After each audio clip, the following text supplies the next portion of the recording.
जो प्रश्नकाल के दौरान अराजकता की स्थिति निर्मित की, ये बहुत ही दुर्भाग्यपूर्ण है। माननीय विधानसभा अध्यक्ष जी के समक्ष में आज जिस तरीके से घटना हुई, प्रश्न के दौरान जब विपक्ष के सदस्य गर्भगृह में आ गए, जो कि विधानसभा कार्य संचालन नियम के तहत 250(1) के तहत यदि गर्भगृह में आते हैं तो वो स्वमेव निलंबित हो जाते हैं। माननीय अध्यक्ष जी ने उनको निवेदन किया कि वो विधानसभा से बाहर चले जाएं, लेकिन विपक्ष के सदस्यों ने उनकी बात को नहीं माना, सदन से बाहर नहीं गए और नारेबाजी करते रहे, हुल्लड़ करते रहे। माननीय विधानसभा अध्यक्ष जी के इतना कहने के बावजूद और सदन की कार्रवाई को रोकना पड़ा। विधानसभा अध्यक्ष जी के इतना कहने के बावजूद भी कहीं न कहीं से अपनी लीडरशिप को एक दूसरे से बड़ा दिखाने के चक्कर में ये जो घटनाक्रम हो रहा है, ये दुर्भाग्यपूर्ण है। माननीय विधानसभा अध्यक्ष जी जिस तरीके से पूरे सदन को चला रहे हैं, संचालन कर रहे हैं, उनके निर्देशों का पालन हम सभी करते हैं और वो करना भी चाहिए, लेकिन विपक्ष के कुछ सदस्य जबरन इस तरीके की स्थिति निर्मित होने दे रहे हैं, उत्पन्न होने दे रहे हैं, ये दुर्भाग्यपूर्ण है। जबकि नेता प्रतिपक्ष बहुत ही शालीन है, समझदार है, लेकिन उनकी आवाज को दबाने की कोशिश उनके ही कुछ सदस्यों ने की है। हमें तो यह समझ में नहीं आता कि सदन का नेता प्रतिपक्ष कौन है या सदन को चलाने की कोशिश कौन कर रहा है, विपक्ष को कौन टेक ओवर करने की कोशिश कर रहा है।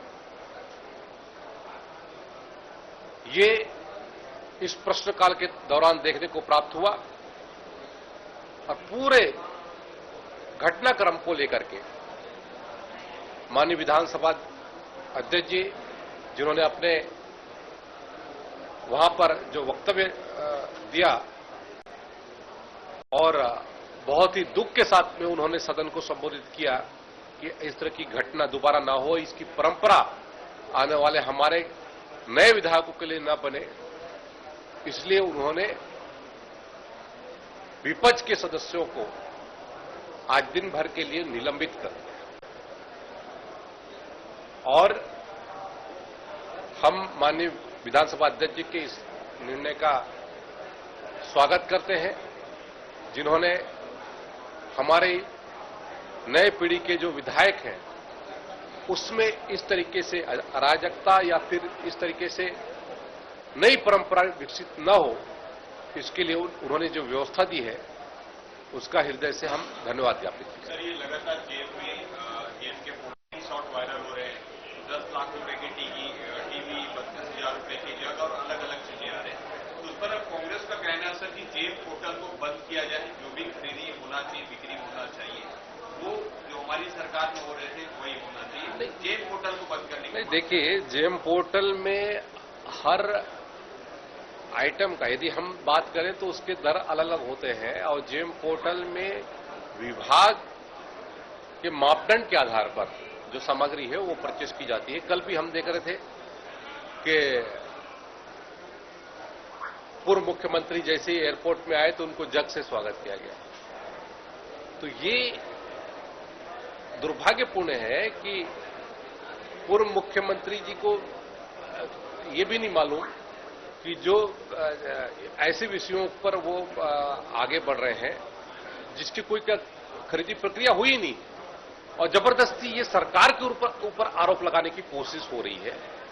ये आरोप बिल्कुल ही उचित नहीं है। यदि वास्तव में आपके पास में तथ्य है, वास्तविकता है, तो उसको आपको प्रस्तुत करना चाहिए ताकि उसके ऊपर कार्रवाई हो सके। लेकिन वो कह रहे हैं कि जेल पोर्टल को बंद क्या सर जेम पोर्टल अभी वर्तमान में आपकी सरकार चला रही वो सही है? जेम पोर्टल पूरी पारदर्शिता के साथ में सरकार खरीद रही है और जेम पोर्टल के माध्यम से किसी भी प्रकार के कोई अनियमितता की शिकायत अभी तक नहीं हुई है, न आगे होगी। ये सरकार की नीयत पर, ये जिस आधार पर सरकार अपने पूरी पारदर्शिता के साथ में जेम पोर्टल के माध्यम से खरीदी कर रही है, ये बीजेपी की सरकार है, माननीय विष्णुदेव साय जी की सरकार है, न कि कांग्रेस की सरकार, जिन्होंने हर क्षेत्र में भ्रष्टाचार किया है। ये मुझे बताने की आवश्यकता नहीं है। अनेकों मामलों में तो उनके विधायक, उनके मंत्री जेल के अंदर है और कुछ तो बेल के भी अंदर। तो सर जेल से एक परेशानी क्या है, क्यों वो मांग कर रहे हैं, क्या लगता है आपको? देखिए, कांग्रेस ने जब वो सरकार में थे तो उन्होंने जेम को बंद कर दिया था, बैन किया था। उन्होंने तो सीबीआई तक को बैन कर दिया था। तो वो तो चाहते हैं कि जो भी चीजें हो पूरे पारदर्शिता के साथ में न हो और वो सरकार को वो करने की कोशिश करें, घेरने की कोशिश करें, लेकिन वो उनकी संभावना बिल्कुल नहीं है। सरकार पूरी तरीके से तत्पर है और अपने पारदर्शिता के साथ में पूरी कार्रवाई को अंजाम देगी।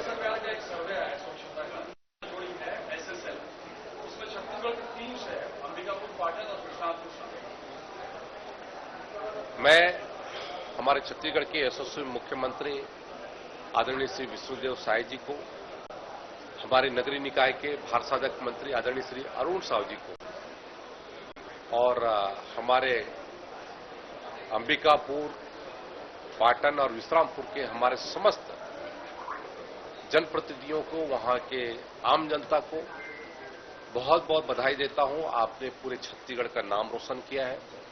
आपसे प्रेरणा लेकर के अन्य हमारे नगर भी उस दिशा में आगे बढ़ेंगे और स्वच्छता के नए मापदंड स्थापित करेंगे। पूर्व मुख्यमंत्री भूपेश बघेल ने प्रश्नकाल की शुरुआत किया है और चीज फायर करवाने वाले डोनाल्ड ट्रंप को इसकी ओर इशारा कर रहे थे, क्या लग रहा है? अब ये तो भूपेश बघेल जी बताएंगे, लेकिन आज जो सदन में देखने को प्राप्त हुआ तो उसके आधार पर तो यही लग रहा था कि नेता प्रतिपक्ष कौन है ये समझ में नहीं आ रहा था और नेता प्रतिपक्ष के अधिकारों को वो इस्तेमाल करने की कोशिश कर रहे थे।